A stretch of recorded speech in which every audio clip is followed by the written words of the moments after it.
Je pensais savoir à quoi ressemblait une vie brisée. Je me trompais. Elle ressemblait à une table de dîner dominicale. Nappe blanche, bougies consumées. La belle vaisselle de ma belle-mère parfaitement disposée. L'odeur de poulet rôti dans l'air, le cliquetis des fourchettes contre les assiettes et le bruit ordinaire et réconfortant d'une famille qui se croyait bien. Et puis la sœur de ma femme a ouvert la bouche. Et tout ce que j'avais bâti en 11 ans, mon mariage, ma réputation, ma compréhension des personnes les plus proches de moi, s'est effondré comme un mur qui pourrissait déjà de l'intérieur. Mais ce n'est pas toute l'histoire, loin de là. Car ce qui est venu après, ce que j'ai découvert après que ma femme a franchi cette porte, après que le silence s'est posé sur notre maison comme la neige, était quelque chose de tellement plus sombre et de tellement plus délibéré que je n'aurais pu l'imaginer, assis à cette table, mon monde s'écroulant autour de moi. Avant d'aller plus loin, je tiens à dire quelque chose. Si vous regardez ceci en ce moment, où que vous soyez dans le monde, merci. Ces histoires voyagent plus loin que je ne l'aurais jamais imaginé. Laissez un commentaire et dites-moi d'où vous regardez. Je veux vraiment savoir. Et je tiens à être franc. Certains détails de cette histoire ont été ajustés pour protéger des identités et pour m'aider à comprendre ce qui s'est passé. Mais le cœur de l'affaire, la trahison, la découverte, la vérité, est aussi réel que tout ce que j'ai jamais vécu. Je m'appelle Daniel Whitmore, j'ai 53 ans, et voici l'histoire de la pire nuit de ma vie et de ce que j'ai trouvé de l'autre côté. Le dîner avait été l'idée de Sandra. Sandra, ma femme, 11 ans de mariage, 2 enfants, Ethan, 9 ans, et Lily, 6 ans. Une maison dans une banlieue tranquille de Columbus, Ohio, avec un jardin qui avait besoin d'être tondu et une cuisine qui sentait le café chaque matin, et une vie dans laquelle j'avais passé la meilleure partie d'une décennie à me déverser comme de l'eau dans une bonne terre. Sandra avait suggéré le dîner de famille 3 semaines à l'avance. Sa mère, Ruth, allait avoir 70 ans. Sa sœur, Amber, venait de Phoenix pour la première fois en 2 ans. C'était censé être une célébration. Des retrouvailles. Je me souviens avoir pensé que c'était une bonne idée. Je me souviens avoir pensé que c'était exactement ce dont nous avions besoin, car les choses entre Sandra et moi étaient tendues depuis des mois, une tension sourde et tranquille que je ne pouvais nommer, une série de petits silences qui s'additionnaient pour former quelque chose que j'essayais de ne pas examiner de trop près. Je pensais que le dîner aiderait. J'ai cuisiné tout l'après-midi. Poulet rôti, pommes de terre 2 fois cuites, haricots verts aux amandes. J'ai mis la table comme Sandra aimait.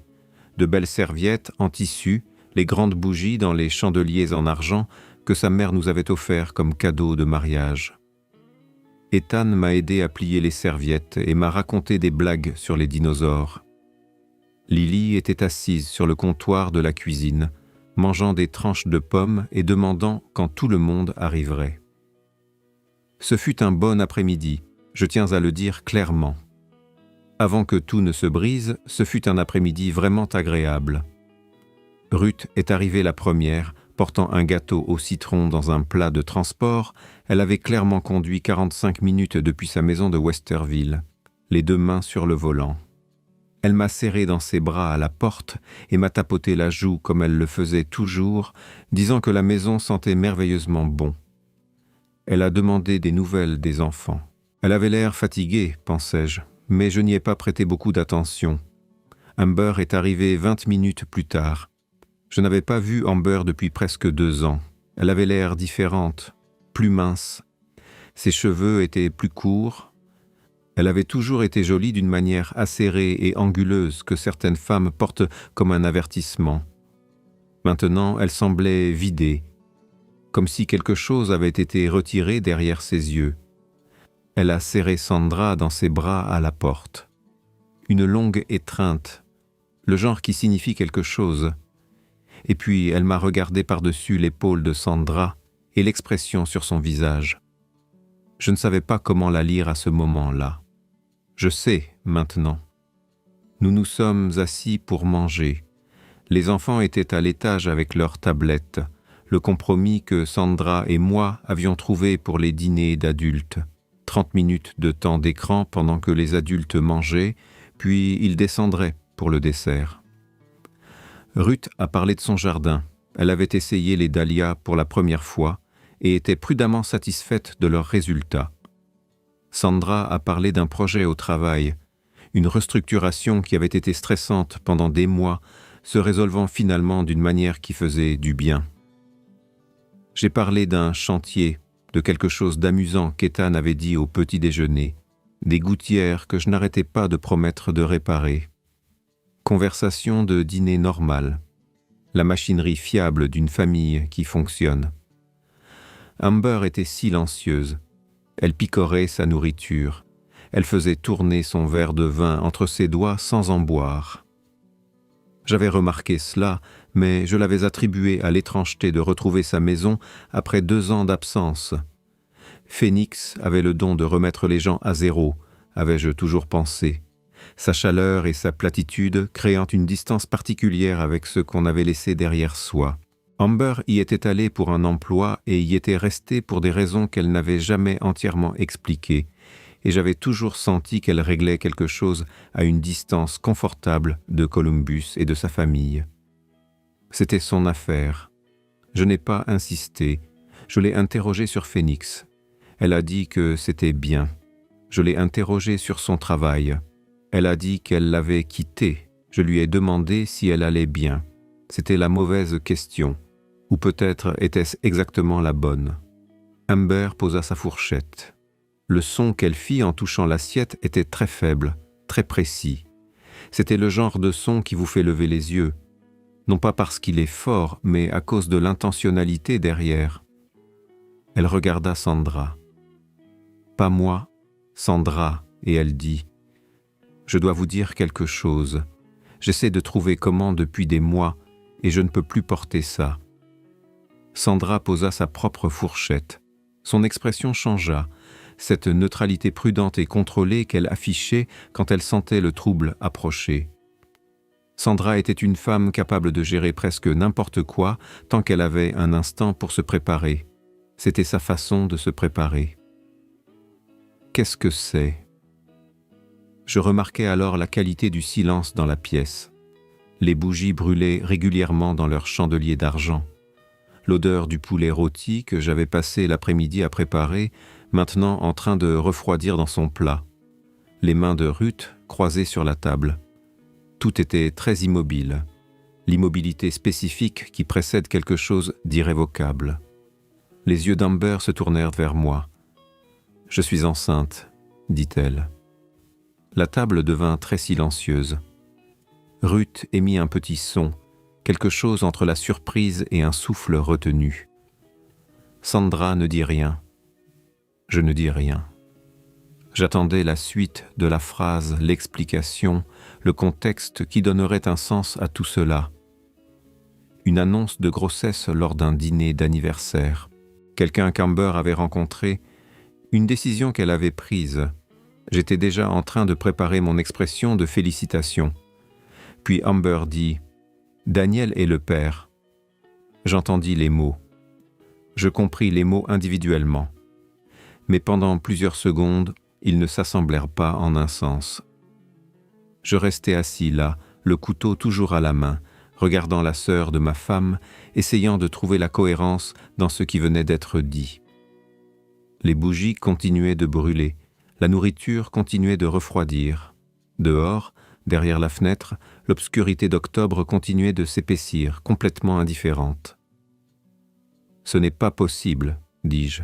Ma voix était très calme. Cela me surprit. Daniel.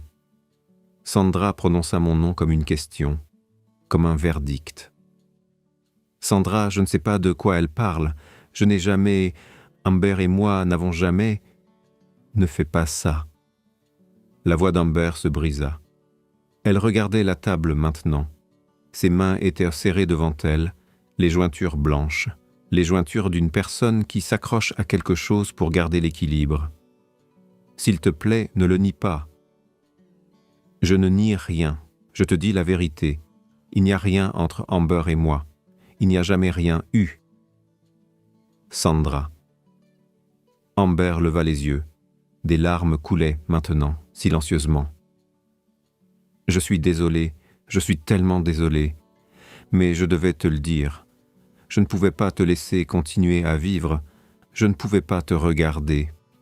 Elle s'arrêta, elle serra les lèvres, et quelque chose traversa son visage que je ne pouvais pas déchiffrer alors.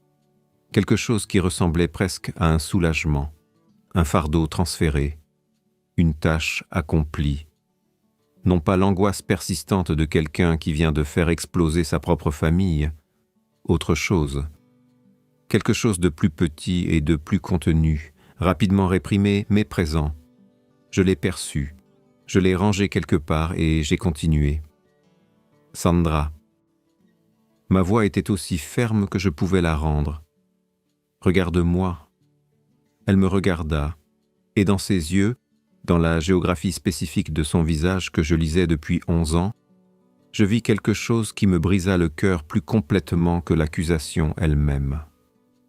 Je ne vis pas de certitude, je ne vis pas la conviction absolue d'une femme qui avait déjà décidé que son mari était coupable. Je vis le doute, un doute terrible, angoissant. Le doute d'une personne confrontée à quelque chose qui correspond trop bien à des peurs qu'elle portait silencieusement, seule, sans les nommer. La tension que j'avais remarquée depuis des mois, les silences qui s'étaient accumulés.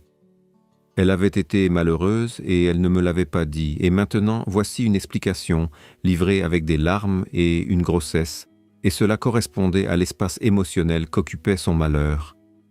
Elle se leva de table. Elle ne cria pas. Ce fut la partie qui me défit. Elle ne jeta rien, ne hurla pas et n'exigea pas de réponse. Elle se leva simplement, très fermement, et me regarda avec une expression que je n'avais jamais vue sur son visage auparavant. Un regard de chagrin absolu, définitif, comme si elle avait attendu cette confirmation de quelque chose qu'elle savait déjà. « J'ai besoin de temps, dit-elle. »« Sandra. »« Non. » Elle ramassa son téléphone sur la table. « J'ai besoin de temps, Daniel. » Elle quitta la salle à manger.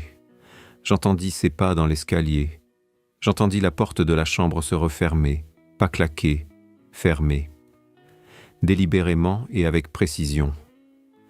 Ruth fixait son assiette.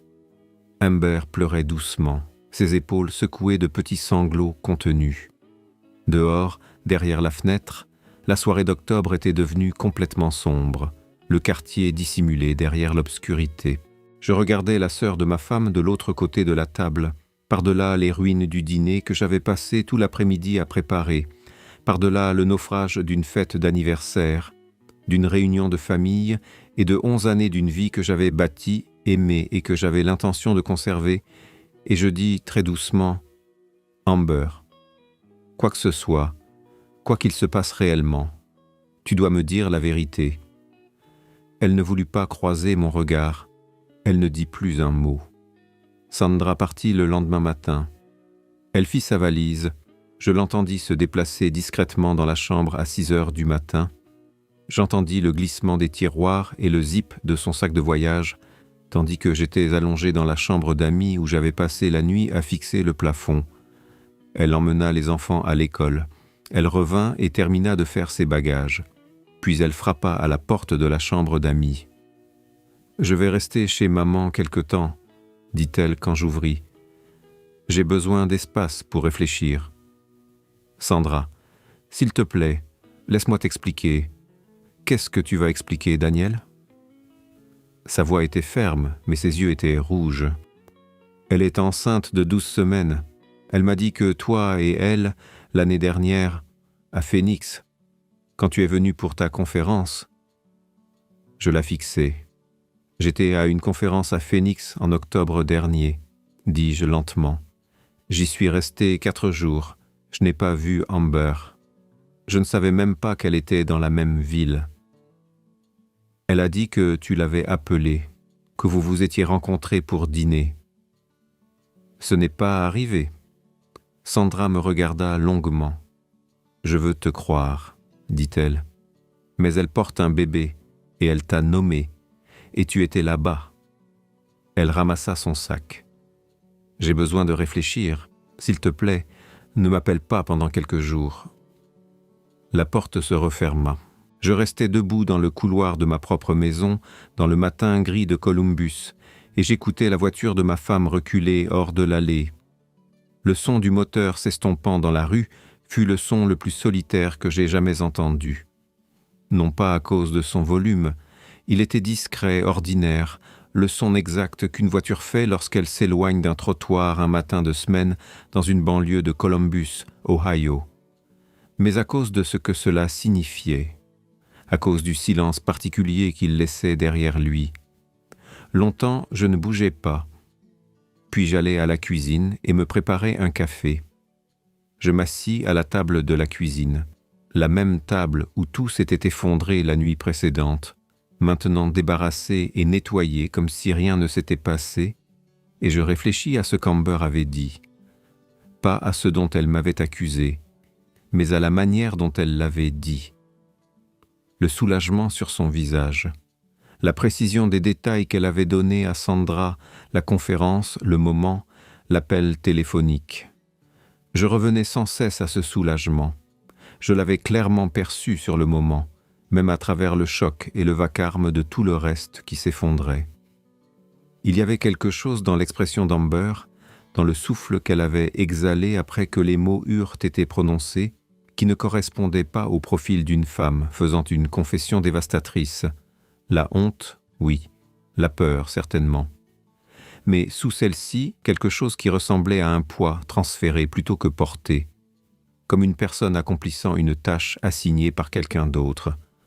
Quelqu'un avait fait des recherches, quelqu'un avait été au courant de ma conférence, avait connu les dates, avait connu la ville, avait su qu'Amber était là, avait monté une histoire avec juste assez de détails vérifiables pour être crédible. J'étais chef de projet dans une entreprise de construction de taille moyenne. Je n'étais pas important, je n'avais pas d'ennemis, je n'avais pas de secret. Ma vie était ordinaire à tous égards significatifs. Hypothèque, enfant, l'accumulation standard d'une existence de banlieue de classe moyenne. Je n'avais pas d'aventure à exposer, pas de vie cachée à exploiter. Je n'étais pas le genre de personne à attirer des complots élaborés, mais l'histoire avait été construite trop soigneusement pour une invention spontanée. Les détails étaient précis de la manière que seule la recherche produit, pas l'imagination. J'allai à mon bureau. J'ouvris mes emails. Je trouvai la confirmation de ma conférence à Phoenix, du 14 au 17 octobre l'année dernière, Weston Downtown, Phoenix. Je consultai mes relevés de carte de crédit. 4 jours de frais d'hôtel, de repas au restaurant, une voiture de location, chaque nuit justifiée avec la précision ennuyeuse d'un homme qui n'a pas de double vie. Je n'avais pas rencontré Amber pour dîner. Je ne l'avais pas appelée. Je lui avais à peine parlé l'année précédente. Nous n'avions jamais été proches. Elle était la sœur de Sandra, présente à Noël et aux anniversaires. Une figure agréable, vaguement distante, en marge des réunions de famille. Nous nous entendions bien de la manière douce et simple des gens qui partagent une famille, mais pas une amitié. Je téléphonai à mon collègue Marcus, qui avait assisté à la même conférence. Il se souvenait que j'y étais. Il se souvenait que nous avions dîné le 3e soir, des sushis, dit-il, l'endroit près de l'hôtel avec le bon menu au macassé. Il se souvenait m'avoir déposé à l'hôtel à 10 heures, parce que je le lui avais demandé, car je voulais commencer tôt les sessions du 4e matin. L'histoire qu'Amber avait racontée était impossible, ce qui signifiait que quelqu'un la lui avait donnée, l'avait recherchée, construite et placée entre ses mains, accompagnée d'instructions qu'elle avait, pour des raisons que je ne comprenais pas encore, accepté de suivre. La question était qui et pourquoi. Je restai assis dans cette cuisine pendant 3 heures ce premier jour, le café refroidissant puis refroidissant encore, tandis que je préparais de nouvelles tasses sans les boire, élaborant un modèle mental de ce que je savais et de ce que j'ignorais. La maison semblait immense sans Sandra, sans le bruit des enfants, sans la bande-son domestique ordinaire que j'avais passé des années à peine à remarquer et qui était maintenant, en son absence, presque insupportablement bruyante, de la manière dont les silences le deviennent. Le gant de baseball d'Ethan était sur le comptoir. Lily avait laissé son carnet de dessin ouvert sur le banc de la fenêtre.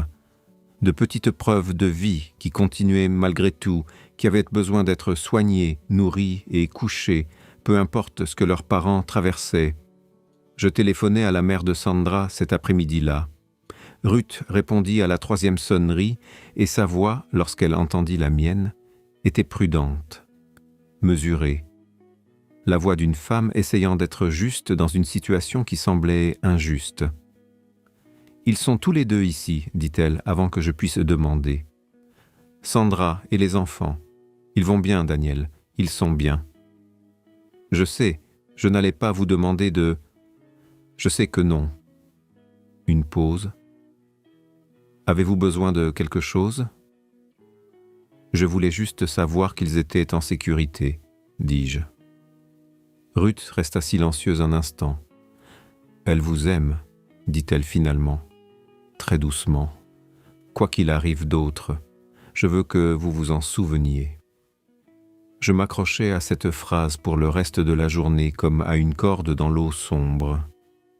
L'histoire qu'Amber avait racontée était impossible, et Ruth, qui s'était assise à cette table et avait écouté l'accusation de sa fille, venait de me dire que Sandra m'aimait.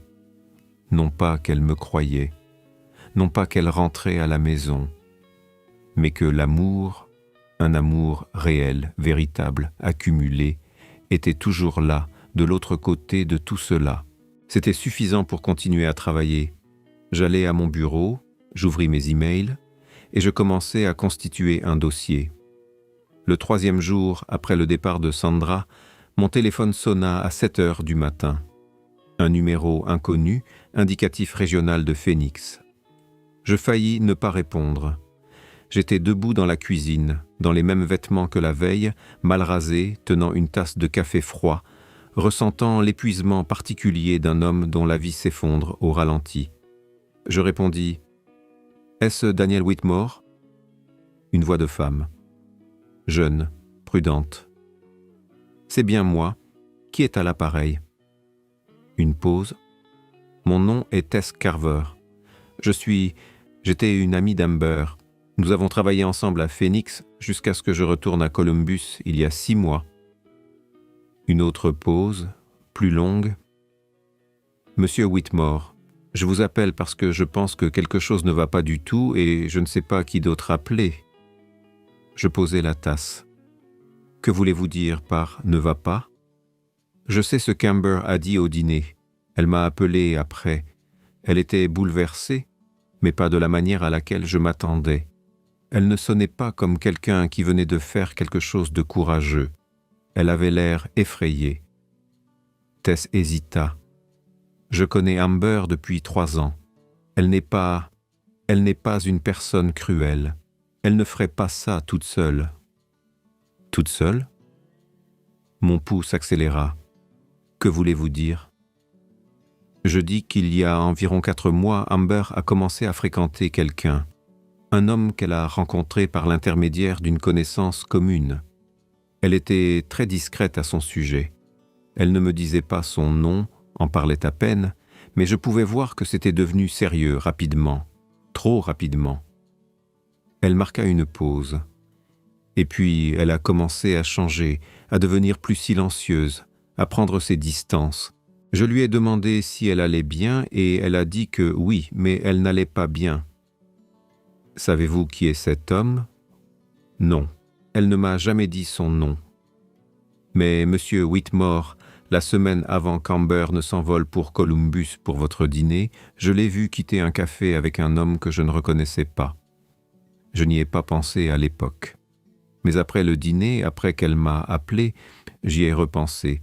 Il avait l'air de lui donner des instructions. Elle hochait la tête. Elle avait l'air de quelqu'un qui recevait des ordres. La cuisine semblait très calme.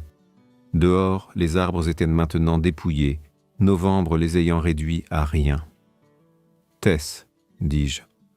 Reconnaîtriez-vous cet homme si vous voyiez une photo ? Peut-être. Je l'ai bien regardé. Je vais vous envoyer des photos. Si vous reconnaissez quelqu'un, j'ai besoin que vous me le disiez. Je raccrochai et m'assis lourdement sur la chaise de cuisine. La tasse de café restait sur le comptoir, oubliée. Mon esprit tournait vite maintenant, tirant les fils, essayant de trouver la forme d'une chose que je ne pouvais pas encore entièrement percevoir. Quelqu'un avait orchestré cela. Quelqu'un avait trouvé Amber, l'avait manipulé, lui avait fourni une histoire construite à partir de détails réels et vérifiables. Quelqu'un avait orchestré la destruction de mon mariage avec la précision d'une personne qui l'avait planifié méticuleusement et à distance. La question demeurait « Qui ?» J'ai commencé à dresser une liste. Tous ceux qui connaissaient la conférence de Phoenix, tous ceux qui avaient une raison de vouloir la destruction de mon mariage, le bouleversement de ma vie, la ruine de ma réputation. La liste était courte, trop courte. Un nom ne cessait d'apparaître, peu importe mes efforts pour l'ignorer. Un nom qui me nouait l'estomac parce que je ne voulais pas que ce soit vrai. Mon beau-frère, le frère aîné de Sandra, un homme nommé Carter Reeves. Laissez-moi vous parler de Carter Reeves. Il était le seul frère et sœur de Sandra en dehors d'Amber. De 10 ans, son aîné, le genre d'homme qui remplissait une pièce non pas de chaleur, mais de l'attente d'être remarqué. Réussir, de cette manière particulière dont réussissent les hommes d'âge mûr qui n'ont jamais eu à faire face à de réelles conséquences.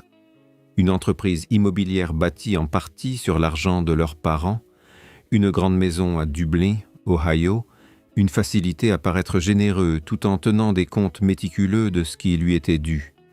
Il avait l'allure d'un homme habitué à être la personne la plus importante dans n'importe quelle pièce où il entrait. Pas de manière agressive. Carter était trop prudent pour l'agression, trop entraîné dans la performance sociale de la sympathie.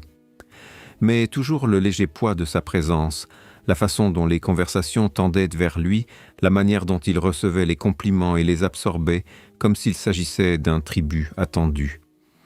Sandra avait grandi dans son ombre et appelait cela de l'amour. Ce n'est pas une critique de Sandra. Elle avait 10 ans de moins et il avait toujours, au sens propre du terme, veillé sur elle. Je le comprenais. Je l'avais respectée au début. Sandra l'adorait, l'avait adoré toute sa vie. C'était le frère aîné, le protecteur, l'autorité. Lorsque nous nous sommes fiancés, son approbation avait compté pour elle d'une manière que j'avais comprise comme étant de l'amour, mais que j'avais aussi, en privé, trouvée discrètement épuisante. Son approbation avait mis du temps à venir et elle était arrivée sous une forme détournée. Il m'avait serré la main à la fête de fiançailles et avait dit « Tu es un homme solide, Daniel », avec une expression qui montrait clairement que « solide » n'était pas tout à fait l'adjectif qu'il avait espéré utiliser. Carter ne m'avait jamais aimé. Il ne l'avait jamais dit directement. C'était toujours dans le poids particulier de ses silences, la façon dont il me regardait lors des réunions de famille, évaluant, calculant, rejetant, la façon dont il faisait des blagues à mes dépens, déguisées en admiration. « Daniel est le pragmatique », disait-il avec un sourire qui signifiait le contraire. « Daniel reste discret, fait le travail. » L'implication étant toujours, et ne s'élève pas au-dessus de ça. J'avais passé 11 ans à absorber ces petites piques et à ne rien dire, parce que Sandra aimait son frère et que j'aimais Sandra, et que le calcul était assez simple.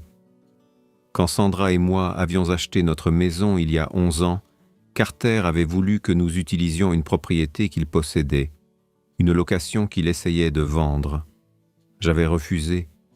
J'avais fait inspecter la propriété par un géomètre et découvert des problèmes de fondation que Carter ignorait ou ne voulait pas connaître. J'avais emmené Sandra voir le rapport et nous avions acheté notre maison actuelle à la place. Carter s'était montré courtois à ce sujet, publiquement. Il avait dit toutes les bonnes choses au bon moment concernant la recherche de la bonne adéquation et le fait de ne pas vouloir que nous fassions de compromis. Et puis, au cours des mois et des années suivantes, il avait été subtilement différent. pas hostile.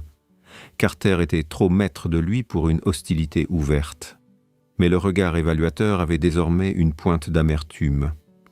Les compliments détournés avaient une nuance légèrement plus acerbe.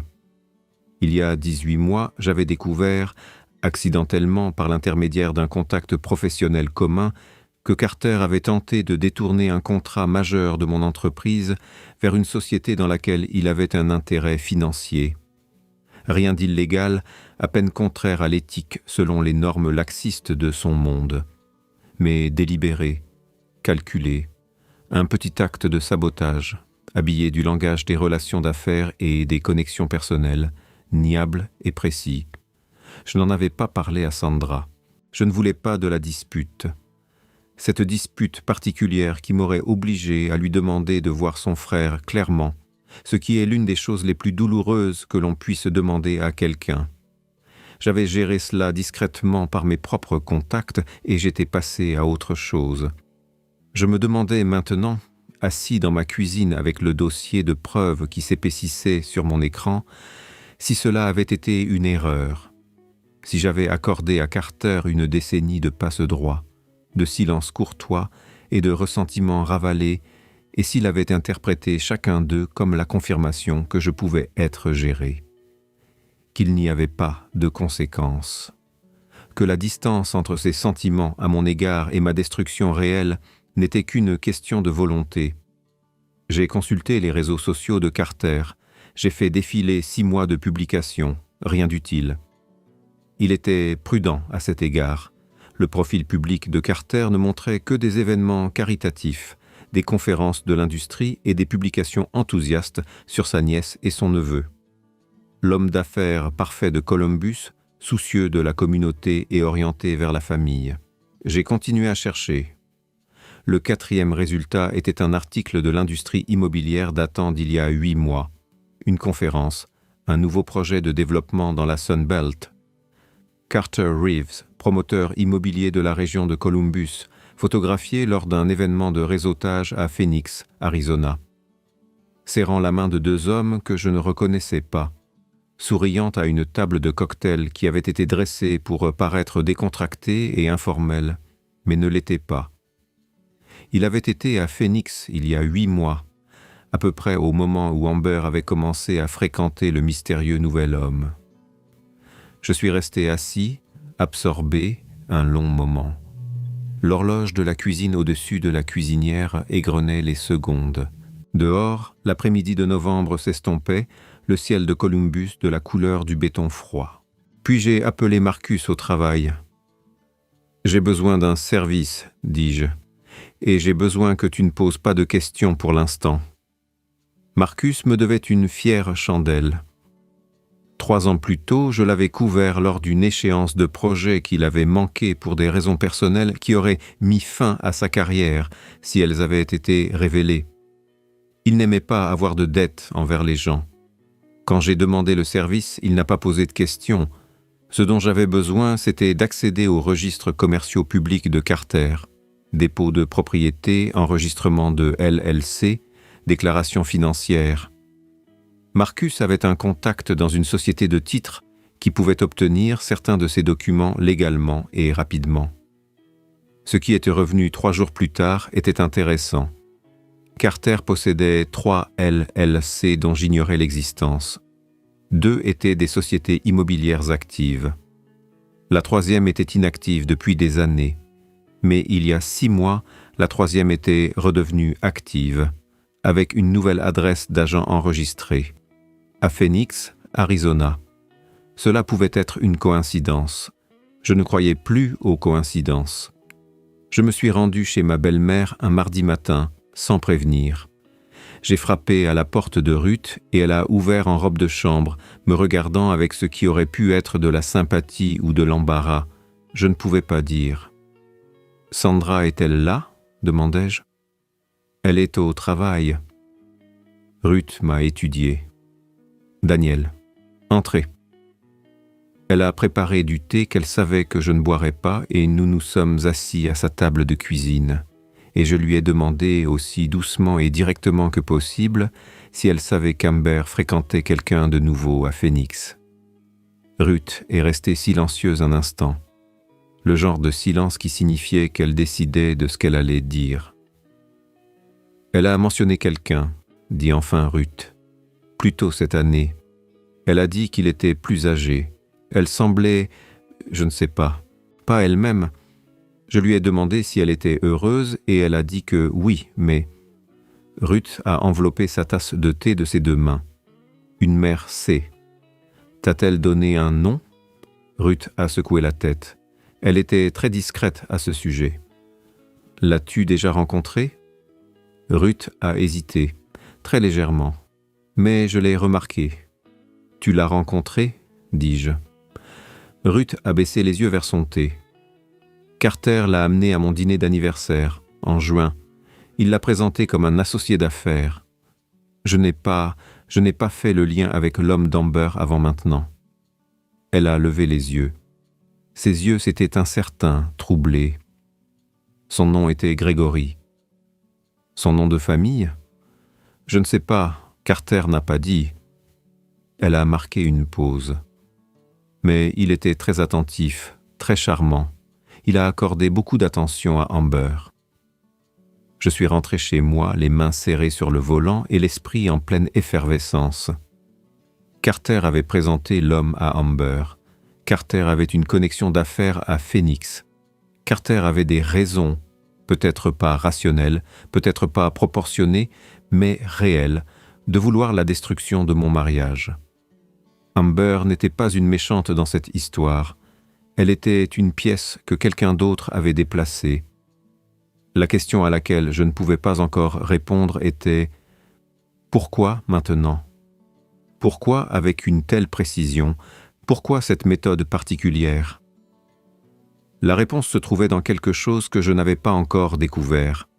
Je suis rentré chez moi, me suis assis dans mon bureau et j'ai ouvert le tiroir où je gardais les dossiers que j'avais constitués au cours des 2 dernières semaines. Relevés de cartes de crédit, manifeste de vol que j'avais obtenu par l'intermédiaire d'un contact de mon cabinet qui travaillait avec les réservations de voyage. L'article sur la conférence de Carter à Phoenix. Et puis j'ai trouvé quelque chose que j'avais manqué auparavant. Il y a 14 mois, Sandra et moi avions mis à jour nos testaments. Dans le Nouveau Testament, celui que nous avions tous deux signé avec notre avocat spécialisé en succession, Sandra avait inclus une clause dont je me souvenais avoir discuté, mais à laquelle je n'avais plus pensé depuis. En cas de divorce, sa part de nos biens détenus conjointement serait gérée par le biais d'une fiducie familiale plutôt que divisée directement. Le fiduciaire désigné pour gérer cette fiducie, à l'insistance de Sandra, était Carter. Si mon mariage prenait fin, Carter contrôlerait une part significative de notre patrimoine commun. Je me suis assis sur ma chaise de bureau et j'ai regardé ce document pendant très longtemps. Je suis allé à Phoenix en voiture. Je n'ai rien dit à Sandra. Je n'ai rien dit à personne, sauf à Marcus, qui a accepté de me couvrir au travail pendant 2 jours. J'avais l'adresse d'Amber.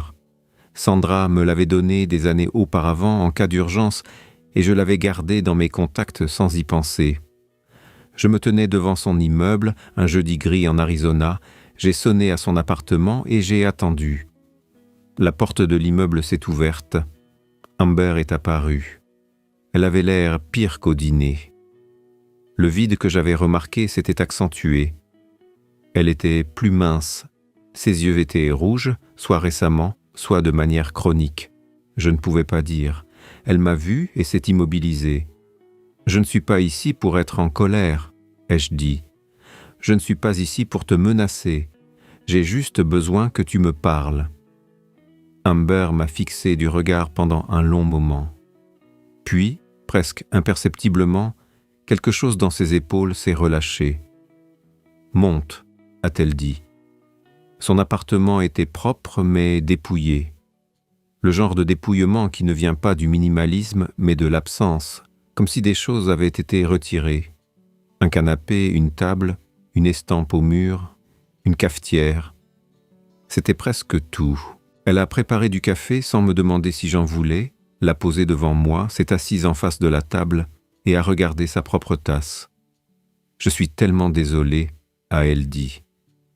Je suis tellement, tellement désolé, Daniel. Je sais que tu l'es, ai-je dit.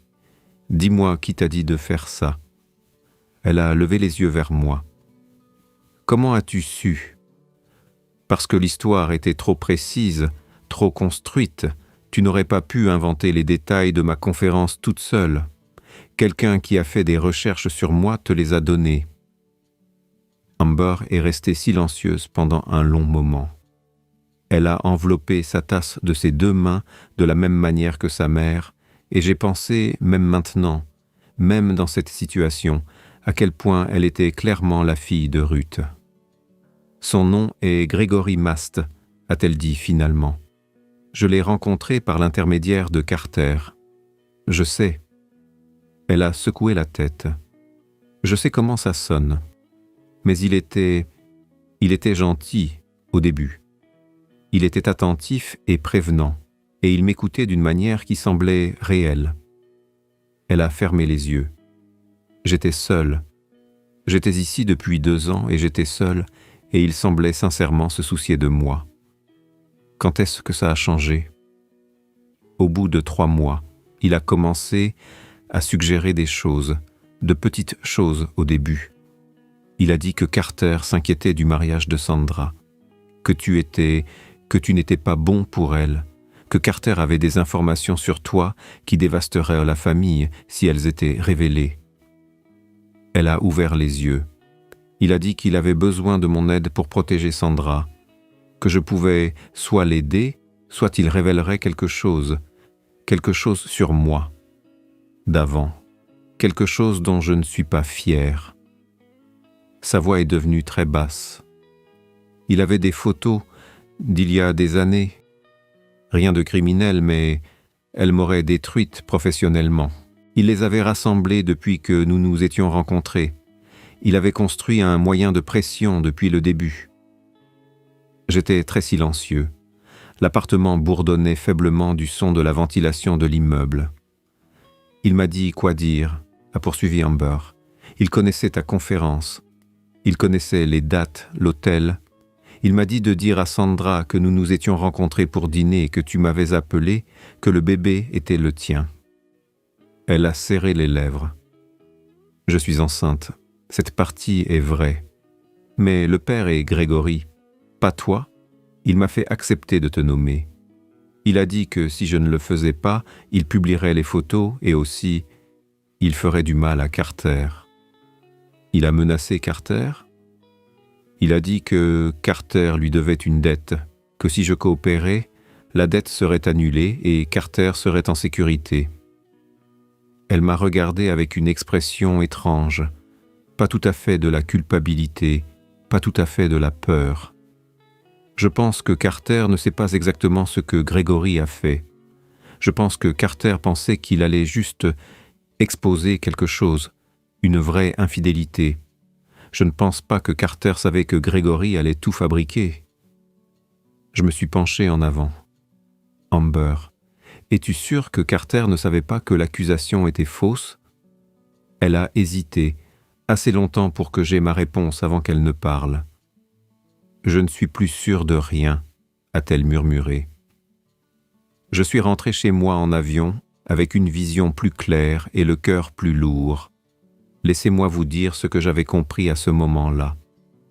Carter Reeves avait, à un certain moment, décidé que mon mariage devait prendre fin, que ce soit à cause de l'argent, la fiducie, le contrôle qu'il gagnerait, ou que ce soit plus ancien et plus personnel que cela, une décennie de ressentiment accumulé, je ne le savais pas encore. Il avait trouvé Gregory Mast, un homme qui opérait dans la zone grise entre l'enquête privée et la manipulation, un homme ayant accès à l'information et un talent pour la construction. Il avait présenté Mast à Amber, apparemment sans lui révéler le plan complet. Mast avait fait le reste, construit une relation avec Amber, rassemblé des moyens de pression, élaborer l'histoire et livrer la détonation à une table dressée de lin blanc et de la belle porcelaine de la mère de Sandra. Ce que je ne savais pas encore, c'était l'étendue de l'implication de Carter.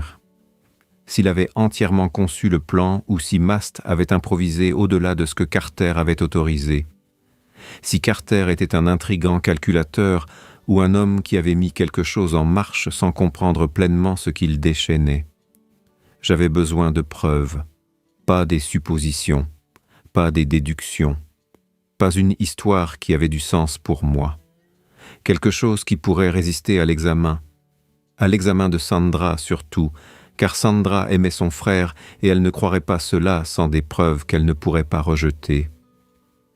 Je suis allé voir un avocat, pas un avocat spécialisé dans les divorces, un autre genre. Son nom était Priya Anand. Elle m'avait été recommandée par un associé de mon cabinet qui avait fait appel à elle pour un litige commercial. Il l'avait décrite comme minutieuse, discrète et absolument redoutable. Elle était les trois. Elle était assise en face de moi dans son bureau de l'Est de Columbus et a écouté tout ce que j'avais à dire, a posé des questions qui allaient droit au cœur de ce qui me manquait, puis a dit « Le fil conducteur »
Décide ce que tu crois. Une très longue pause.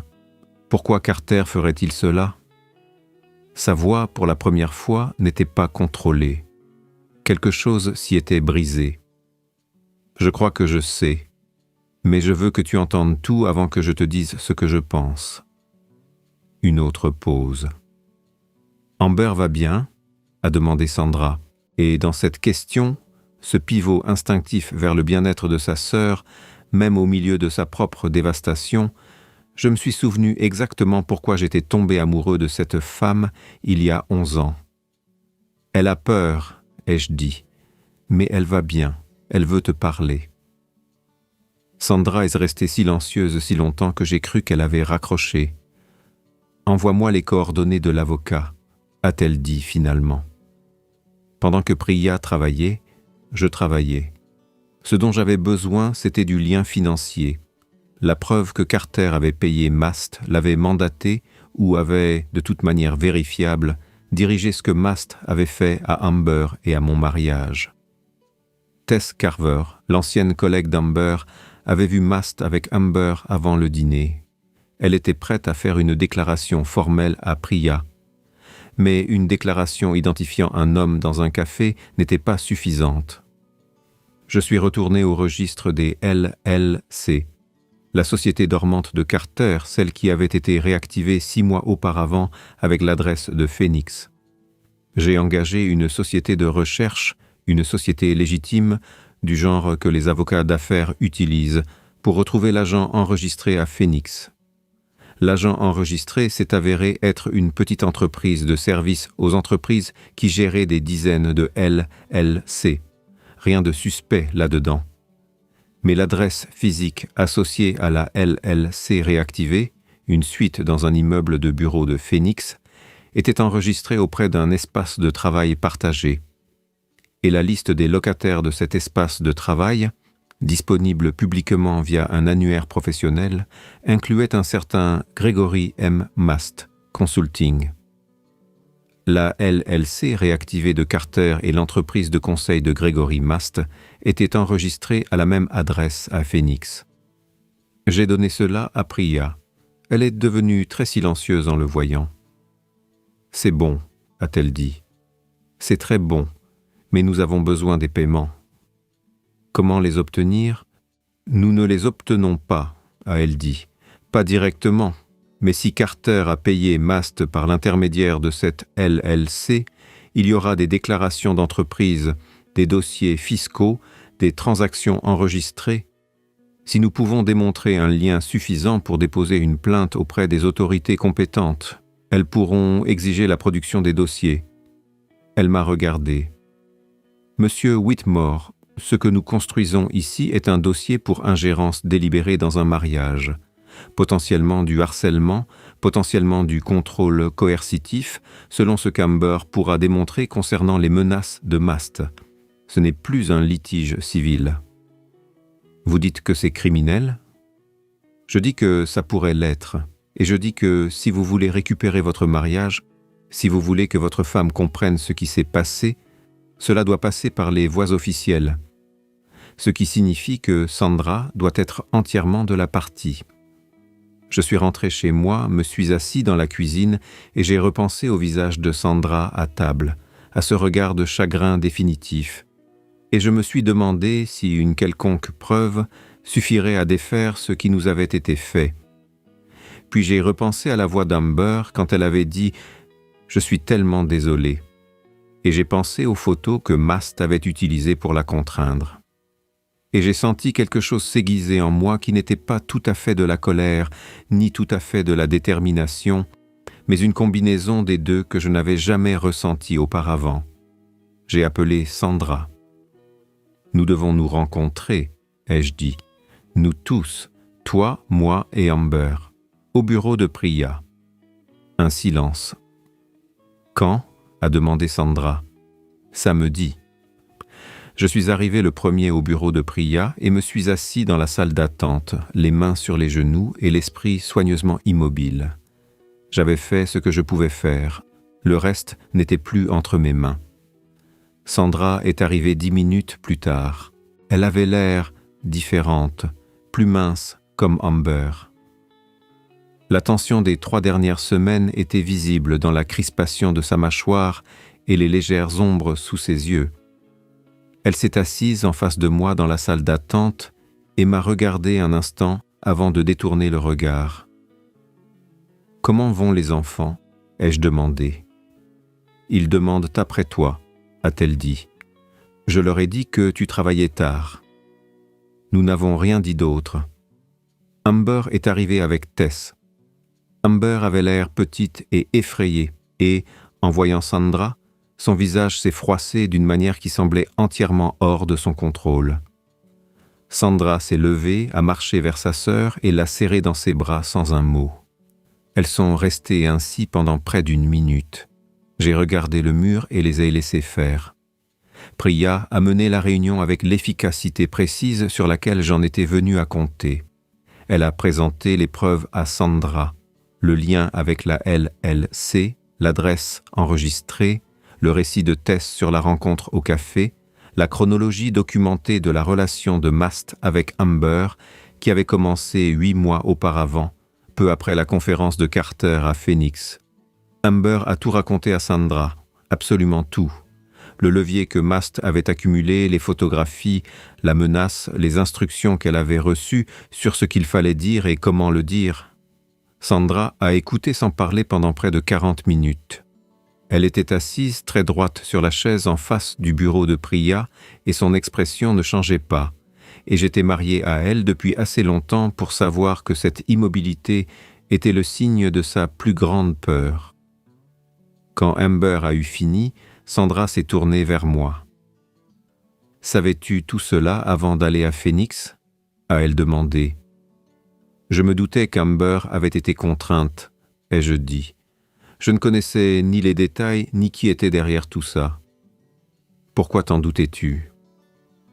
Parce que l'histoire était trop précise, trop élaborée, et parce que... J'ai marqué une pause. Parce que tu es une femme qui connaît les gens, tu connais ta sœur, et tu connais ton frère. Je pensais que si tu regardais cela clairement, sans le choc du dîner qui faisait encore obstacle, tu pourrais te demander si c'était vraiment l'Amber que tu connaissais. Sandra m'a regardé longuement, puis elle a dit très doucement « Je veux parler à Carter ». Nous n'avons pas prévenu Carter, Priya l'avait déconseillé. Sandra était d'accord.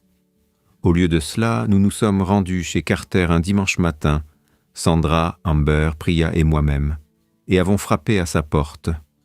Carter a ouvert, vêtu d'une chemise décontractée et d'un pantalon kaki, une tasse de café à la main, et quand il nous a vus tous les quatre sur son pas de porte, son visage a traversé plusieurs expressions en succession rapide. Surprise, calcul, une reconstitution minutieuse de la normalité. « Sandra, a-t-il dit, qu'est-ce que c'est ?»« Nous devons parler, a dit Sandra, à l'intérieur. » Le salon de Carter était le genre d'espace vaste et luxueusement meublé qui tenait plus de la salle d'exposition que de la maison, des canapés en cuir sur lesquels personne ne s'affalait, des œuvres d'art qui coûtaient cher et ne disaient rien. Nous nous sommes assis et Carter s'est assis en face de nous et Priya a posé un dossier sur la table basse en verre et Carter l'a regardé comme un homme regarde quelque chose qu'il sait déjà, qui va lui faire du mal. « Nous savons pour Gregory Mast, a dit Priya. Nous savons pour votre LLC. Nous savons pour l'adresse à Phoenix. » La mâchoire de Carter s'est contractée. « Je ne sais pas ce que vous pensez avoir trouvé. Carter. » La voix de Sandra était très douce. « Regarde-moi. » Il l'a regardée, et quelque chose a basculé en lui. Pas du remords, pas tout à fait, mais une sorte d'effondrement, un abandon de la structure qu'il avait passé la matinée à assembler. « Je ne savais pas que ça irait aussi loin, a-t-il dit. Pas un aveu. Pas tout à fait. Le repli calculé d'un homme qui savait exactement où se trouvaient les limites légales. « Qu'est-ce que tu pensais qu'il allait se passer ?» a demandé Sandra. « Je pensais... » Il s'est arrêté, il a posé sa tasse de café. « Sandra, il n'était pas bon pour toi. Il n'a jamais été assez bien pour toi. Cette maison, ce travail, cette vie qu'il t'a donnée, tu méritais mieux et tu ne pouvais pas le voir parce que tu étais trop proche de tout ça. Alors tu as décidé de me l'enlever, a dit Sandra. J'ai décidé de t'ouvrir les yeux. » La pièce était très silencieuse. Dehors, la pelouse impeccable de Carter restait vide sous la lumière grise du matin. Quelque part à l'étage, une horloge tic-taquait. « Il avait des photos d'Amber, dis-je. Des photos qu'il a utilisées pour la contraindre à porter de fausses accusations. C'est toi qui les as présentées. Je ne savais pas qu'il avait un moyen de pression sur elle. » La voix de Carter était plus tendue maintenant. J'ai dit à Mast que je voulais des informations. S'il y avait quelque chose à trouver, qu'il le trouve. S'il n'y en avait pas, je ne voulais pas de fabrication. Mais tu as accepté le résultat, dit Priya. Quand Amber est revenue avec une histoire, as-tu dit à qui que ce soit que ce n'était pas vrai? Es-tu allé voir Sandra pour lui dire « Je pense que cela pourrait être faux » As-tu demandé à Mast d'arrêter? Carter ne dit rien. « Non, dit Priya, parce que le résultat te convenait. Le mariage était brisé. ta sœur était de ton côté, et selon les termes du testament de Sandra, si le mariage prenait fin, tu devenais le fiduciaire d'une part importante de ses biens. Les yeux de Carter se posèrent rapidement, involontairement, sur Sandra. Sandra le remarqua. « Je vois, dit-elle, très doucement, très définitivement. » Sandra, non. Elle se leva. Nous en avons fini ici. Nous sommes rentrés en silence, Sandra et moi dans la même voiture, pour la première fois en 3 semaines. Je n'ai pas essayé de rompre le silence. Les arbres le long de la route avaient perdu presque toutes leurs feuilles.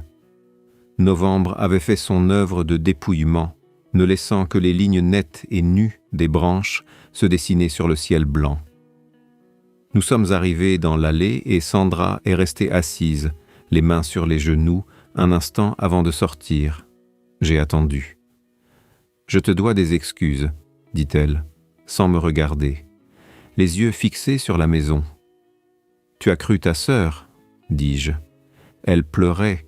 Il y avait une grossesse. L'histoire comportait des détails. Je ne t'en veux pas. J'aurais dû poser plus de questions. Peut-être, mais Carter avait monté tout cela depuis longtemps.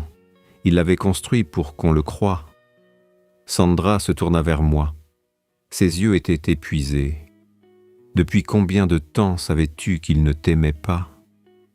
Depuis longtemps, dis-je. Je ne savais pas que ça irait aussi loin. Je veux te demander quelque chose et j'ai besoin que tu répondes honnêtement. D'accord. As-tu déjà pensé à partir ? Pendant tout cela, les 3 dernières semaines, la chambre d'amis, la maison vide, as-tu pensé à simplement laisser tomber ? Je la regardais un instant.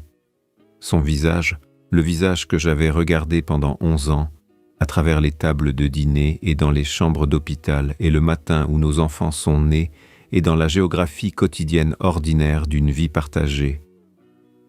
Non, dis-je. Jamais. Sandra resta silencieuse.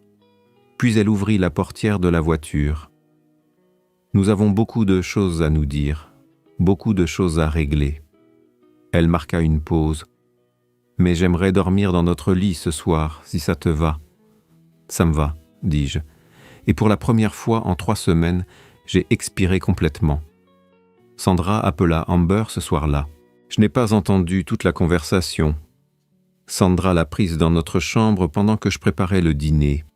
Les gestes domestiques ordinaires de hacher et de remuer me semblant presque insupportablement précieux après 3 semaines de repas solitaires.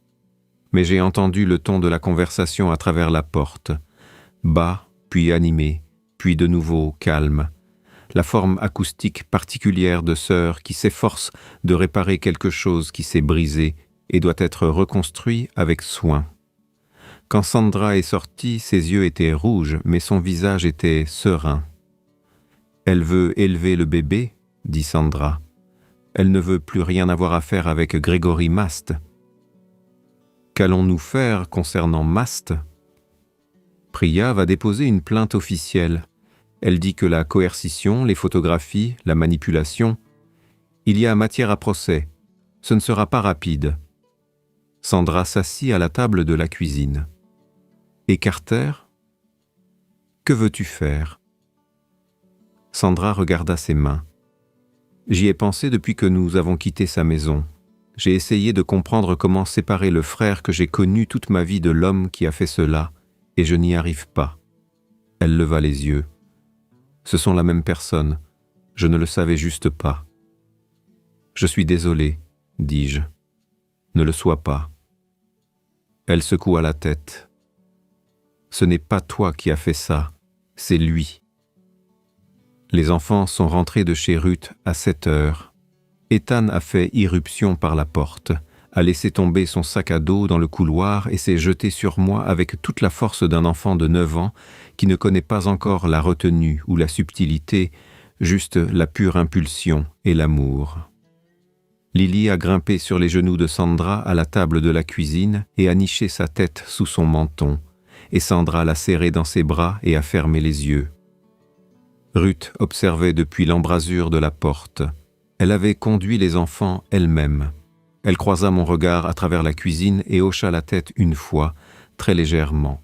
Je lui rendis son signe de tête. Plus tard, après que les enfants furent couchés, Sandra et moi nous sommes assis sur la véranda arrière dans le froid avec des tasses de thé et avons parlé pendant 2 heures. De Carter, d'Amber, des 3 semaines qui venaient de s'écouler, de ce que nous avions chacun ressenti et n'avions pas dit. Des choses que nous aurions dû nous dire depuis plus de 3 semaines.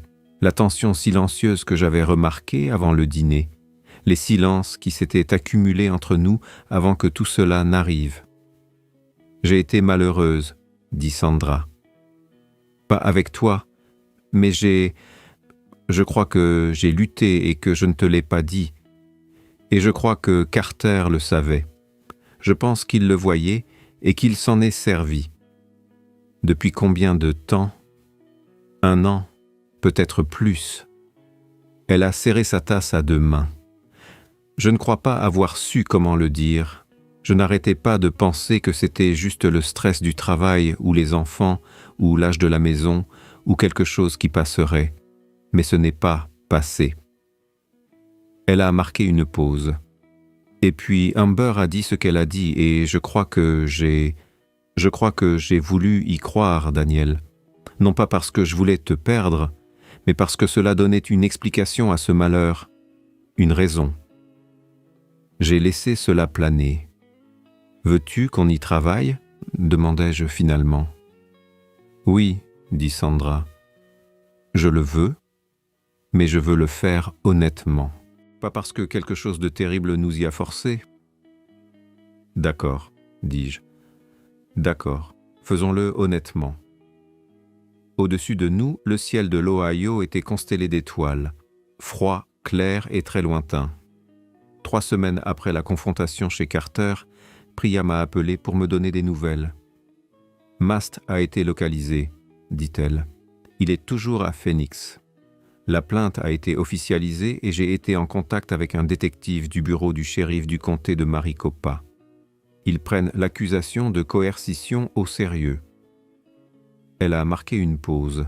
« Il y a autre chose, quelque chose que nous ne savions pas auparavant. Dis-moi. » Gregory Mast a déjà fait cela, pas avec les mêmes détails, mais le même schéma. Trouver une cible vulnérable, établir une relation intime, créer un levier, puis utiliser cette personne pour exécuter une action qui profite à un client payant. Elle laisse rester silencieuse un instant. Il opère de cette manière depuis au moins 4 ans. Il y a 2 autres victimes potentielles, toutes 2 des femmes. Toutes 2 dans des situations où quelqu'un, vraisemblablement un client payant, voulait qu'un résultat spécifique soit atteint. Je me suis assis lentement. Carter n'était pas son premier client. Presque certainement pas. Et selon la tournure que prendra l'enquête, la responsabilité de Carter pourrait être plus grande que nous ne l'avions cru initialement. Elle a marqué une pause. Il pourrait y avoir des clients précédents qui peuvent être identifiés grâce au dossier financier de Mast.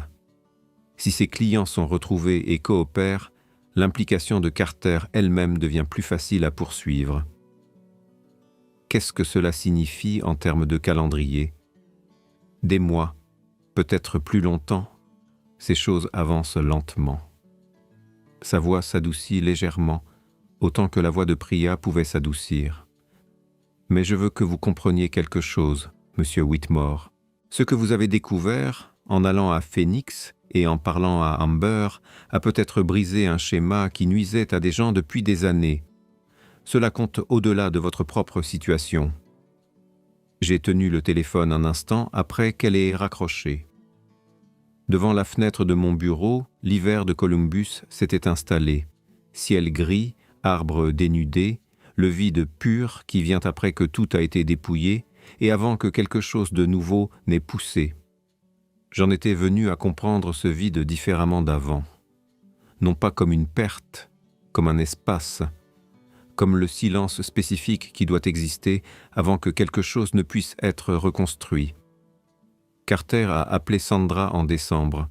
Elle m'en a parlé après, assise à la table de la cuisine, son ordinateur portable ouvert et des papiers étalés autour d'elle, et avec cette énergie concentrée particulière qu'elle avait lorsqu'elle travaillait sur quelque chose de difficile.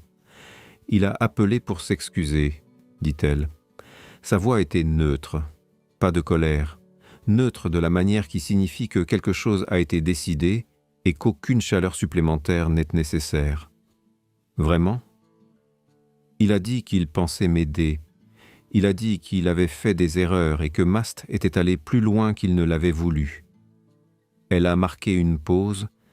Il a dit qu'il espérait que nous pourrions trouver un moyen de nous en sortir en tant que famille. Que lui as-tu dit ?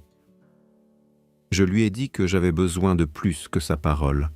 Je lui ai dit qu'Amber aurait besoin d'excuses sincères et documentées, quelque chose qu'elle pourrait utiliser dans son dossier contre Mast si elle le souhaitait.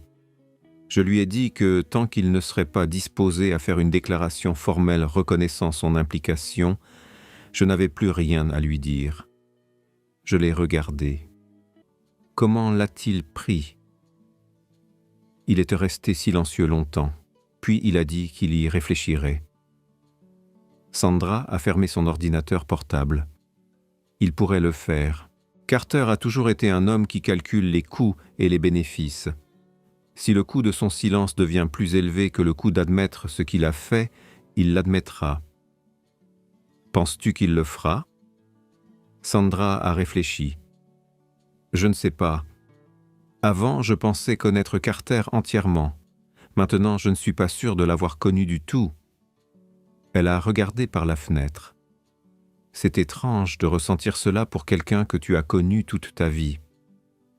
Je sais, dis-je. Elle m'a regardé. Vraiment ? Tu me connais depuis 11 ans. As-tu l'impression de me connaître ? J'ai l'impression de continuer à te découvrir, dis-je, ce qui est différent. Quelque chose a changé dans son expression, quelque chose de discret et d'intime. Oui, dit-elle. D'accord, c'est en fait une bonne réponse. Nous avons commencé la thérapie en janvier. Un thérapeute de couple nommé Owen, dont le bureau était orné de plantes aux fenêtres et qui avait l'habitude de poser des questions qui semblaient très simples jusqu'à ce qu'on essaye d'y répondre. Sandra a pleuré lors de la 2e séance d'une manière que je ne lui avais pas vue depuis la mort de son père. J'ai dit la vérité sur des choses que j'avais gardées pour moi pendant des années, de petits ressentiments que j'avais ravalés, des moments où je m'étais senti diminué sans savoir comment l'exprimer. Ce n'était pas confortable, rien de tout cela n'était confortable, mais c'était réel, authentique. La version honnête de notre mariage en cours de reconstruction à partir de matériaux qui avaient toujours été là, mais n'avaient jamais été correctement assemblés. 2 semaines avant le Nouvel An, Amber m'a envoyé une lettre physique, manuscrite, qui m'a été transmise par le bureau de Priya à la demande d'Amber. Elle voulait, disait-elle, exprimer certaines choses par écrit afin qu'elles ne puissent être mal interprétées ou déformées. J'écris ceci parce que je veux que tu saches que je comprends ce que je t'ai pris. Pas seulement les semaines de ton mariage qui ont été endommagées, ou ta réputation, ou la confiance que tu as perdue avec Sandra. Je comprends que je t'ai fait douter de la sécurité des personnes les plus proches de toi. C'est un type de préjudice qui ne disparaît pas lorsque la vérité éclate. Il ne fait que changer de forme. J'avais peur de Grégory, c'est réel. Le levier qu'il avait était réel. Mais je veux aussi être honnête avec moi-même et avec toi. Il y avait une partie de moi qui a accepté trop facilement. Une partie de moi qui avait passé des années à regarder Sandra vivre la vie que je pensais vouloir, la maison, le mariage, les enfants, et à me sentir insignifiante en comparaison. Grégory a trouvé cette partie et l'a utilisée, mais elle était là pour être trouvée et je dois l'admettre. Je ne sais pas ce que je vais faire de la prochaine partie de ma vie. Je vais avoir ce bébé et je vais le faire seul parce que Grégory n'est pas quelqu'un que je veux dans ma vie ou dans celle de mon enfant. Je vais travailler avec les contacts de Priya sur l'affaire judiciaire et je vais découvrir lentement comment être la sœur que Sandra mérite. Merci d'être allé à Phoenix. Tu n'étais pas obligé.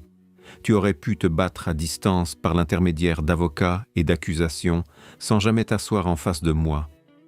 Tu es venu écouter, ce n'est pas rien. J'espère que toi et Sandra vous reconstruirez bien. Vous le méritez. Amber.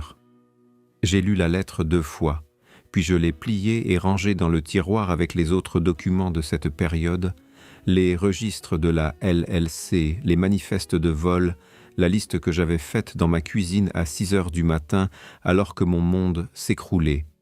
Je n'ai rien jeté. Pas encore.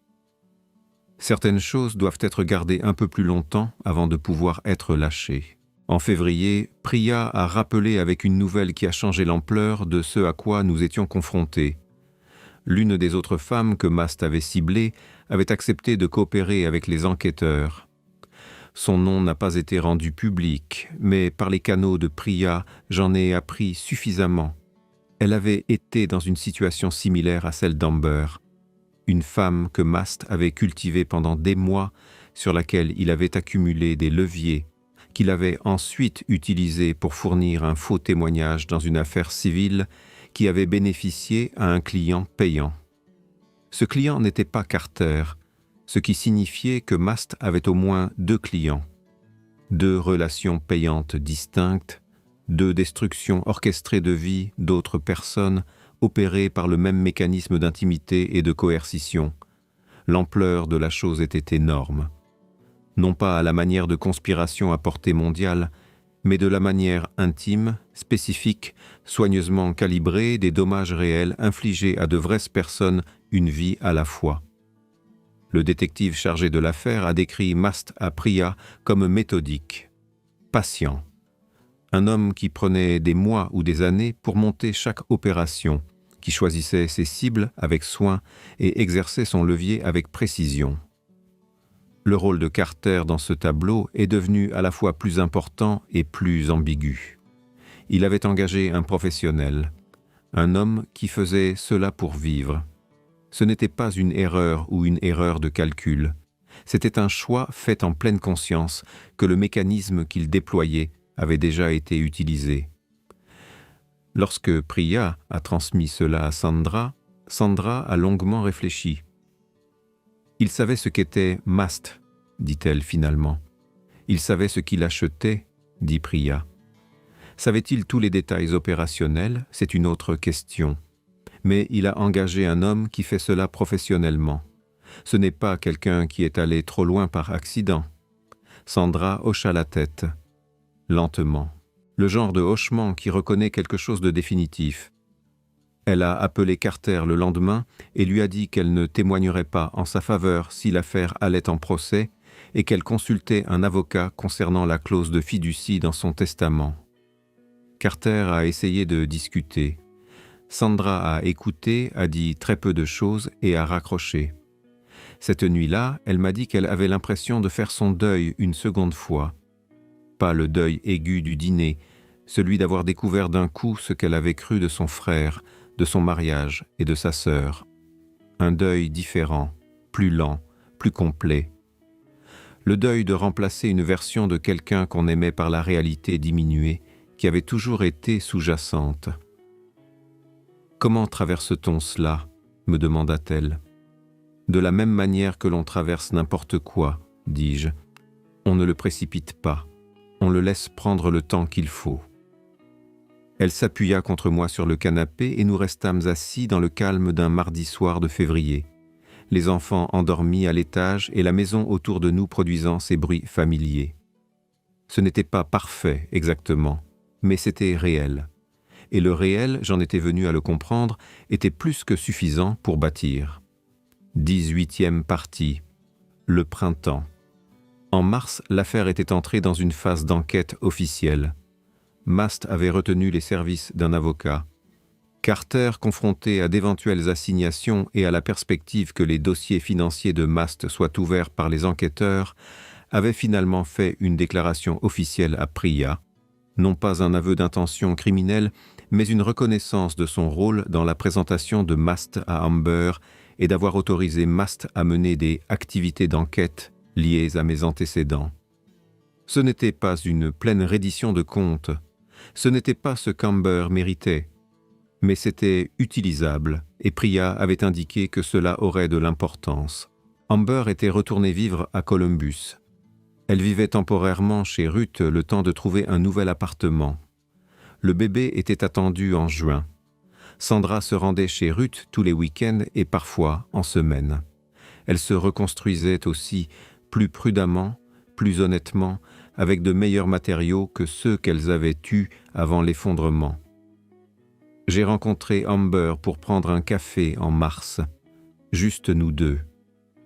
Nous nous sommes assis à une table dans un café près du Short North et avons bu du café et parlé pendant 2 heures de rien de particulièrement significatif, ses projets pour la chambre du bébé, un livre qu'elle lisait, un podcast que j'avais écouté. Nous n'avons pas parlé du dîner, ni de Gregory Mast, ni de Carter. Nous n'en avions pas besoin. À un moment donné, Amber m'a regardé et a dit « Tu vas être un bon oncle ». Je n'y avais pas encore pensé en ces termes. Le bébé comme quelque chose ayant une relation continue avec ma famille, pas seulement l'objet déclencheur d'une crise. Quelque chose a changé quand elle a dit cela. « Je ferai de mon mieux », dis-je. Elle a souri, le premier vrai sourire que je lui avais vu depuis que tout cela avait commencé. Il ressemblait au sourire de Sandra. La même légère asymétrie, la même façon dont tout le visage changeait autour de lui. J'ai conduit jusqu'à la maison à travers l'après-midi de mars, Columbus s'éveillant autour de moi après le long hiver gris de l'Ohio, la première suggestion de verdure commençant à apparaître sur les terre-pleins centraux, dans les jardins et les parcs publics. Tout était mis à nu, tout recommençait. Je veux vous dire quelque chose que j'ai lentement élaboré depuis ce dîner d'octobre. Les pires trahisons sont celles qui se déguisent en vie ordinaire. L'accusation d'Amber n'est pas arrivée de manière dramatique, elle est arrivée à une table dressée pour un dîner d'anniversaire, entre le poulet et le gâteau, vêtu du langage de la confession et des larmes. La manipulation de Carter ne s'est pas annoncée d'elle-même. Elle est arrivée en marge des réunions de famille, au fil d'années de ressentiments soigneusement entretenus, portant le visage d'un frère qui aimait sa sœur. La chose la plus difficile à apprendre dans tout cela n'est pas comment déceler un mensonge. C'est comment continuer à croire en la vérité après qu'on vous a montré à quel point un mensonge peut être bien construit. Sandra et moi sommes en thérapie depuis 3 mois maintenant. Nous avons des séances le jeudi. Nous nous y rendons ensemble et nous nous asseyons dans le bureau d'Owen avec les plantes aux fenêtres et nous disons les choses difficiles à dire, puis nous rentrons à la maison, préparons le dîner, aidons les enfants avec leurs devoirs et vivons notre vie. C'est une meilleure vie que celle que nous avions auparavant. Non pas parce que quelque chose de terrible est arrivé et nous a fait apprécier ce que nous avions, mais parce que cette chose terrible a exposé ce que nous nous étions soigneusement abstenus de dire, et maintenant nous le disons, et le fait de le dire a rendu tout plus réel et plus solide qu'auparavant. Ethan a commencé à jouer au baseball. Lily apprend à lire et tire une immense fierté à lire à voix haute les panneaux de signalisation depuis la banquette arrière. La maison a encore besoin de travaux, les gouttières, toujours les gouttières, et je bois toujours trop de café et Sandra laisse toujours ses chaussures au milieu du couloir où je trébuche invariablement dessus à 6 heures du matin. Ces choses ne sont pas romantiques, elles ne sont pas rien non plus. Elles sont la texture d'une vie partagée honnêtement avec une autre personne. Elles sont ce qui reste quand tout ce qui a été construit, joué et dissimulé a été mis à nu. Elles sont ce que Carter a essayé de me prendre et ce que Gregory Mast a été payé pour me prendre et ce qu'aucun d'eux n'a pu me prendre au final parce qu'ils avaient mal calculé quelque chose de fondamental. Ils avaient bâti leur plan sur l'hypothèse qu'un mariage n'est qu'une structure, quelque chose d'architectural, des murs, une charpente et des surfaces qui peuvent être endommagées ou sapées de l'extérieur. Ce qu'ils n'avaient pas pris en compte, c'est ce qu'un mariage est réellement. Ces 2 personnes qui ont décidé de continuer à se choisir mutuellement. Ce n'est pas quelque chose que l'on peut atteindre avec des pressions, des mensonges ou une histoire soigneusement élaborée et racontée lors d'un dîner d'anniversaire. On peut l'endommager. On peut le mettre à l'épreuve, le tendre et créer des semaines de silence, de chambres d'amis et d'absence. Mais on ne peut pas le détruire de l'extérieur. On ne peut le détruire que de l'intérieur, et seulement si les personnes qui le composent le permettent. Sandra et moi ne les avons pas laissés faire. L'affaire judiciaire a progressé lentement au printemps et pendant l'été. En mai, Gregory Mast a été inculpé de coercition, d'extorsion et de complot en lien avec la situation d'Amber, ainsi que de chefs d'accusation supplémentaires concernant l'autre victime qui avait accepté de coopérer. Ces relevés financiers, obtenus par assignation en mars, montraient des paiements de 2 clients. L'un que les enquêteurs étaient encore en train d'identifier et l'autre clairement lié à la LLC réactivée de Carter. Carter a été inculpé en juin, non pas pour les chefs d'accusation criminels graves auxquels Mast était confronté, mais pour complot en vue de commettre du harcèlement, obtention illégale de services et un chef d'accusation lié à la coercition d'un membre de la famille. Priya pensait qu'un accord de plaidoyer était probable. Ses avocats étaient déjà en contact avec le bureau du procureur. J'ai vu Sandra prendre connaissance de l'inculpation sur son téléphone, assise à la table de la cuisine un mercredi matin, son café refroidissant. Son expression n'a pas beaucoup changé, un léger resserrement autour des yeux, une petite expiration précise. « Est-ce ce que tu voulais ?» ai-je demandé. « Je ne sais pas ce que je voulais, » a-t-elle dit.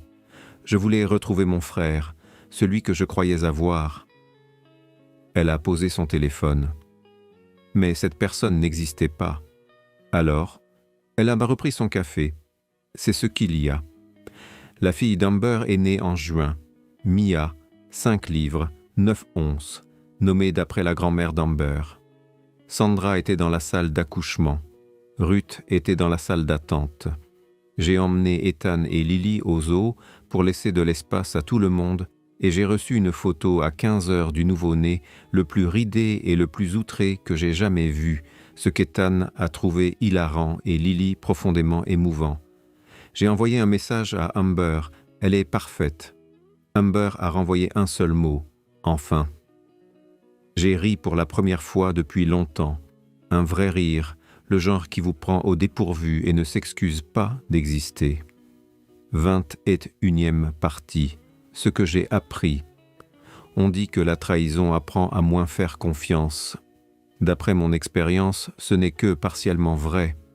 Ce que la trahison enseigne vraiment, c'est à faire confiance différemment, à prêter attention à l'écart entre ce que les gens disent et ce qu'ils font, à remarquer quand une histoire est trop parfaite, trop construite, trop commode, à poser les questions difficiles plus tôt et avec plus de soin, à aimer les personnes qui se sont montrées telles qu'elles sont, plutôt que les versions idéalisées de personnes qui n'existent que dans l'espace entre ce que nous savons et ce que nous supposons. J'ai passé 11 ans à faire confiance à Carter d'une manière particulière, non pas la confiance chaleureuse et inconditionnelle d'un amour véritable, mais la confiance pratique d'un homme qui a décidé que la paix était plus précieuse que l'investigation. J'ai vu les contours de qui était Carter et j'ai choisi de ne pas les regarder directement. Je me suis dit que c'était de la grâce. C'était de l'évitement. Et l'évitement, au final, crée exactement le genre d'obscurité où des individus comme Gregory Mast peuvent opérer. Je ne dis pas que j'ai causé ce qui s'est passé. Je tiens à être clair à ce sujet. Les choix de Carter étaient les choix de Carter. Les actions de Mast étaient les actions de Mast. Amber a été contrainte et la contrainte était réelle et elle était une victime avant d'être quoi que ce soit d'autre.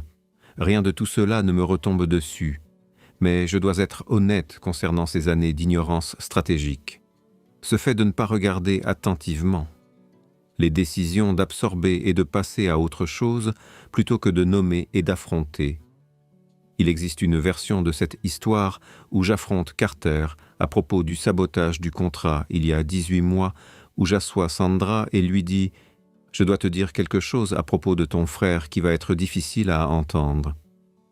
Dans cette version, Carter n'a pas 18 mois de plus pour élaborer son plan. Mast ne trouve pas sa cible. Le dîner d'octobre n'est qu'un dîner d'anniversaire. Je ne peux pas le savoir. Je ne peux savoir que ce qui s'est passé. Mais cela enseigne aussi autre chose, si l'on est prêt à l'apprendre. Cela enseigne que les personnes qui se manifestent, qui restent, qui font l'effort, qui vous choisissent encore et encore dans le quotidien ordinaire et sans éclat d'une vie partagée, ces personnes sont réelles. Leur amour est réel, et il vaut la peine d'être protégé non pas en restant sur ses gardes, mais en restant honnête, en disant les choses difficiles avant qu'elles ne se calcifient en ressentiment, en étant la version de vous-même que votre mariage mérite. Ruth s'est manifestée.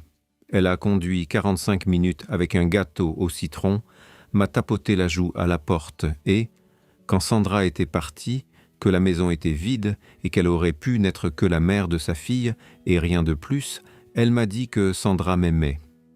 Cette seule phrase, lors d'un unique appel téléphonique au milieu des pires jours que j'ai jamais vécus. Voilà à quoi ressemble le fait de se manifester dans la vraie vie. Pas dramatique, pas cinématographique. Juste une femme au téléphone disant la vérité quand elle n'y était pas obligée. Priya s'est manifestée.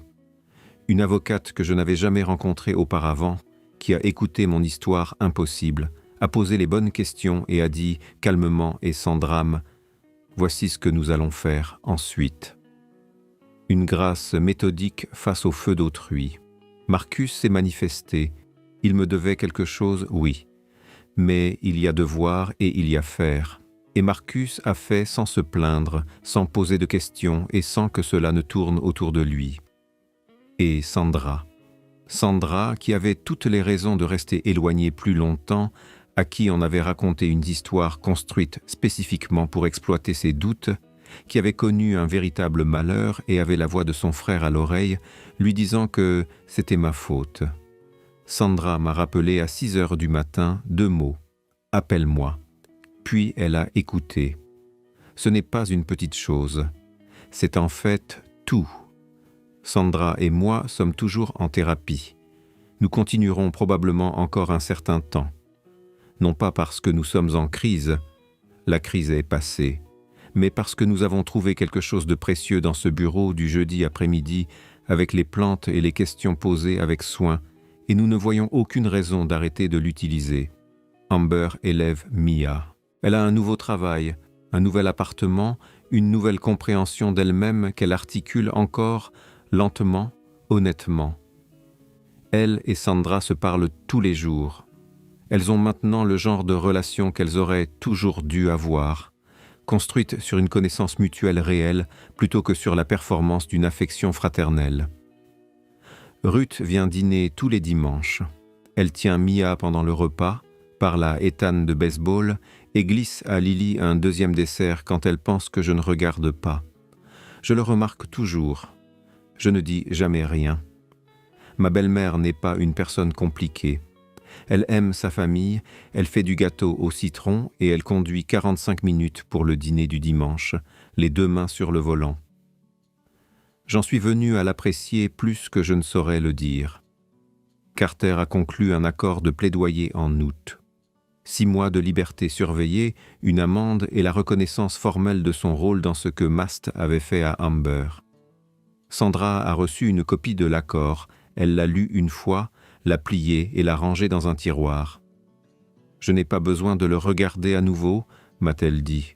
« Non » ai-je acquiescé, « mais j'avais besoin qu'il existe. » « Je sais. » Elle m'a tenu la main un instant, puis est allée préparer le dîner, et je suis resté assis à la table de la cuisine un moment, la lumière d'automne filtrant par la fenêtre, à penser à l'année qui venait de s'écouler.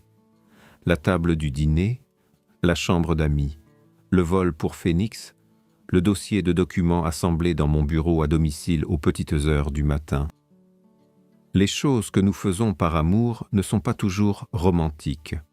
Elles sont rarement ce que nous imaginions quand nous étions plus jeunes et que l'amour était encore abstrait, encore une idée plutôt qu'une pratique. La plupart du temps, elles sont petites, persistantes, silencieuses. Elles consistent à conduire jusqu'à Phoenix parce que quelque chose ne colle pas. Elles consistent à préparer un café qui refroidit pendant que vous êtes assis, accablé par le poids de ce que vous avez appris.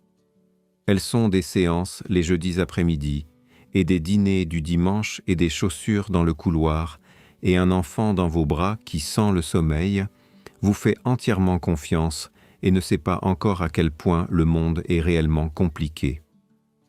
Elles consistent à garder les preuves dans un tiroir plutôt que de les jeter, parce que certaines choses ont besoin d'être conservées un peu plus longtemps avant de pouvoir être lâchées. Elles sont là, debout dans votre cuisine sous la lumière d'octobre, 1 an après la pire nuit de votre vie, à écouter votre fille lire des panneaux de signalisation à voix haute depuis la banquette arrière de la voiture et à comprendre que ceci, exactement ceci, était ce pourquoi il valait la peine de se battre. Pas le mariage en tant qu'institution, pas la maison, ni les biens, ni la construction juridique, la vie à l'intérieur, la vie réelle, irréductible, spécifique de 2 personnes qui ont décidé de continuer à se choisir mutuellement. C'est ce que j'ai trouvé de l'autre côté d'un dîner de famille qui était censé être une célébration. C'est ce que j'ai trouvé quand ma femme est partie. C'est ce qui est resté. C'est un dimanche d'octobre maintenant. Exactement 1 an après le dîner.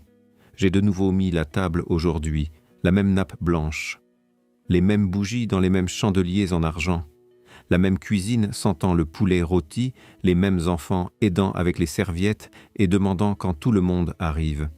Différent cette fois.